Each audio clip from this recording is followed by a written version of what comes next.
Today, I want to talk about a concept that I first heard from Steve Bartlett, the host of the Diary of a CEO, and it's about the concept of paper wars.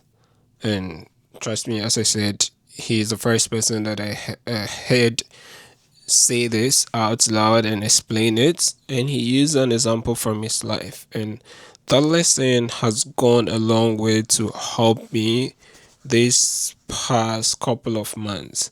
And the concept of a paper war is that in life in general, you usually find yourself against some wars, and in this case, a war is anything that feels like impossible to penetrate.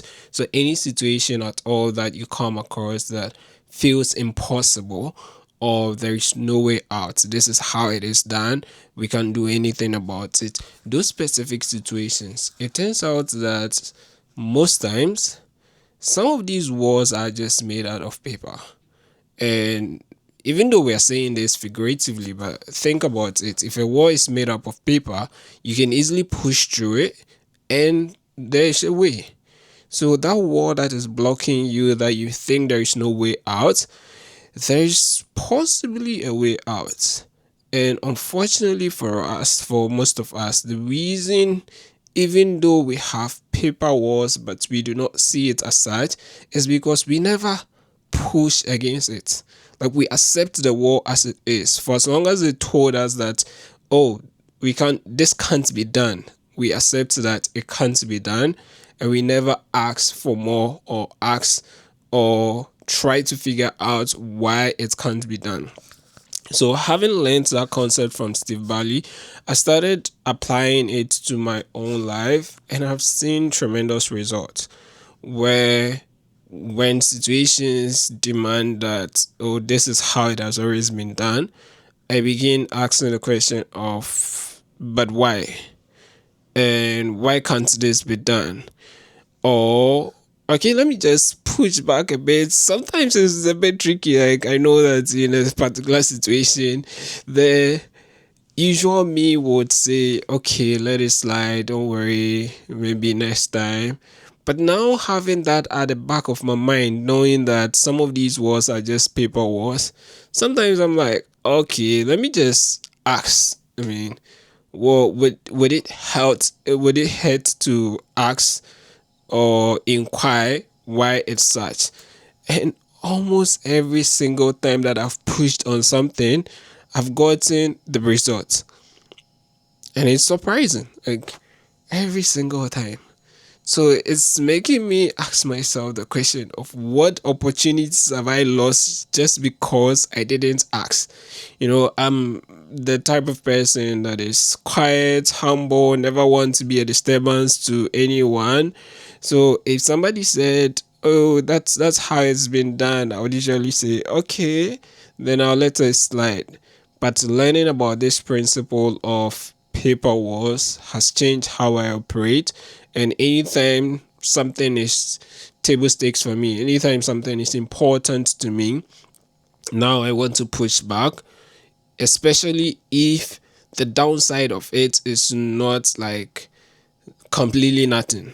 Like, if I'm not in an all or none situation, like for instance, I know that, oh, the worst that can happen is they say no, then I'll just go ahead and ask anyway. Because if you say no, okay, it was no originally. Even if I had not asked, I knew that it was no. But if I ask, then maybe there's opportunity to bring in something else or get some additional benefits or open some doors that were originally closed. So yeah, that's a concept that has helped me a lot. And I was having a discussion with my elder brother today about that concept, that it's interesting how almost every wall that we run into is made up of, almost everyone is made up of paper. Like, there is an extent to which you push that wall, it's going to open up. So I'm challenging you, if you ever get to listen to this, that anytime you come across anything that feels like a wall, anything that feels like something nothing can be done about it and you are stuck, just try to push. And remember, this is figuratively, so you're not just going there to push against it, but ask questions, ask for more, ask why, and hopefully, if it is not all or none, there is a possibility that you get an upside, that's a positive outcome comes through it.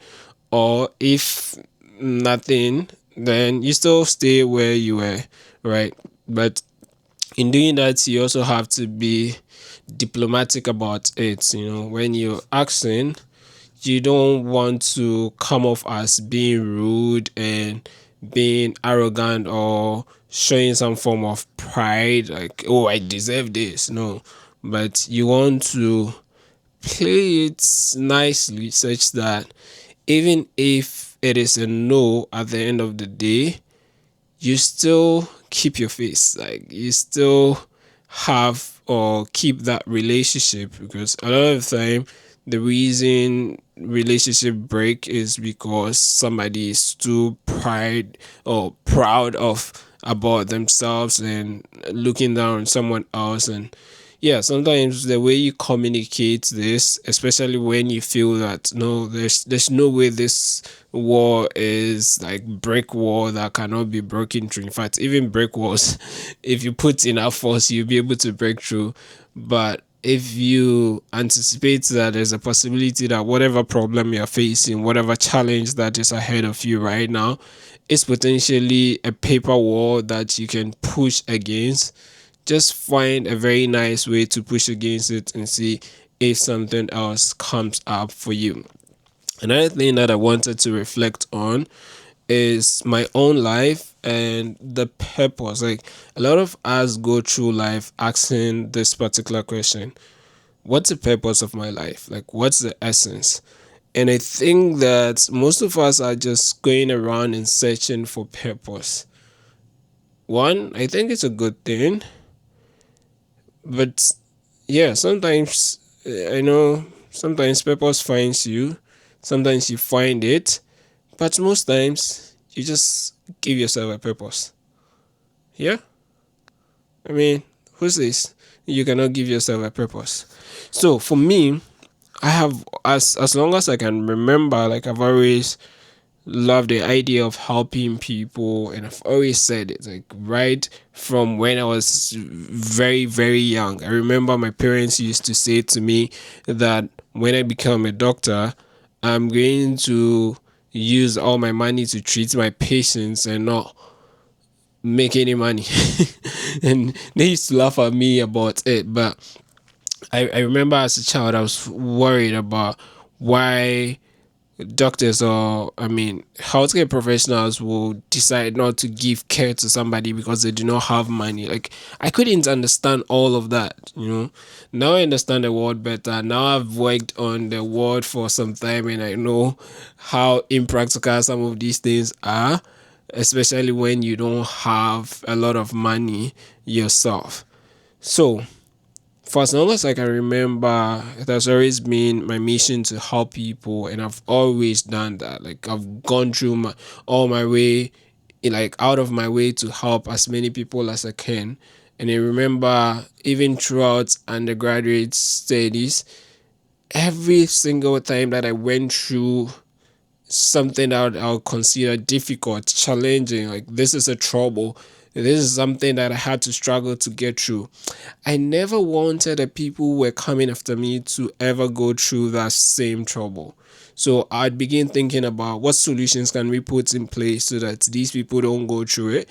So I remember my very first year in undergrad, I started an NGO where we were offering mentorship to first year students who will come in. So when I was going into second year, that was when we launched that mentorship program. And trust me, like, this was a very big university, and in fact we had the very first multi-department or multi-faculty mentorship program. Eventually in my faculty, the mentorship program that I established was adopted by the Students Association. But the goal of all of this was just, I want to help people. Like, I understood the challenges that I went through when I came to school knowing no one there, and I didn't want the people who come after me to go through it. The same thing in pharmacy school. I built what I called pharmacy library, where it was more of an electronic library for the pharmacy students. When I was going to second year in pharmacy, I built that for those who were in first year, so that they'll have all the handouts, the past questions, every resource they needed to succeed. The things that we found difficult to get, I put everything in there. And when I was going to third year, I did a similar thing, and a lot of other things, right? So for me right now, when I think about what I want, my purpose in this life, at least up to now, and it can change, and I'm okay if it change. But up to now, the way I think about it is more about impact, impact, impact. Like everything about my life has to be about impact. But so I sat down and I asked myself, how can I impact the world the most? Given who I am, what I've been able to achieve so far, the challenges that I still have, and where I am in life right now. And I wrote down a couple of things, and this is my personal thoughts, and I want to challenge you, if you're watching this, to also think through it. Like, you don't need to be at the apex of life, you don't need to be the richest person in the world to live a life of impact, and you don't need to be like a celebrity or someone with huge followings on social media before you can make an impact. So you don't need to have millions of dollars before you can make an impact. So, in your own small way, wherever you find yourself, ask yourself the questions like, what exactly can you do to help others or to impact people? But if impact is not your purpose and it's not something that you are longing to do or achieve, that's also totally fine. Just figure out the thing that you long to do, then begin to break it down based on where you are. How can you achieve this? So, what I have here is one, I can teach what I know, like whether it's at work where I teach, or with content creation, which I do all the time. I enjoy teaching, and I am able to break down very complex concepts into simpler forms for people to understand. So going forward, I would be able to, like, I'd be sharing a lot of these things and maybe start doing some live streams, walking through some of the things that I'm learning. But yeah, that is one of the ways that I can impact the world. There are a lot of other teachers in the world, right? But I understand that somebody who has been in similar shoes as myself, or there are a lot of other people that may appreciate when I teach, and I have evidence to that effect with videos that I've published on YouTube with several thousands of views and several hundreds of comments where people really enjoy my teaching. So that is one way that I can impact the world. The other thing is share the lessons I learned publicly. And this is what wisdom really is. Wisdom is when you learn the lesson that others have learned so that you don't pay the cost for it. A lot of time we want to learn it the hard way by going through it ourselves and paying the cost for it before. But then others have gone through it and they've learned it. So you can easily learn from them so that you don't repeat that same lesson. You just move on to the next level lesson that no one else has. And that is how you go ahead. So you step on the other's shoulders and go ahead. And that is what sharing the lessons can do. So every single day as I'm recording this, I'm sharing some of the lessons that I've learned. Then the next one is coach as many people as I possibly can. So that's also one of the things that I find myself to be good at. So dedicating my time to coaching people in almost every aspect of life that I am good at least wherever I have experience in, whatever I've been able to do so far, I can share my experience and guide other people to also achieve similar things. And finally, build communities. I've built several communities over the past, say, decade. Yeah. And I think it's one of the things that I need to do more of, build communities, and that will help scale the impact that I want to make on the world. And I hope that this also helps you start thinking about how you can also impact the world. And trust me, you don't need to be a millionaire. You realize that all the things that I mentioned about how to impact the world had nothing to do with making or spending money, right? It is just the things that I'm good at. And even if it is just one person that benefits from it, at least there is benefit. And I'm challenging you to start thinking about your purpose. If you haven't found it, just assume one purpose and start working towards it. It'll go a long way to help you. I'll see you in the next video.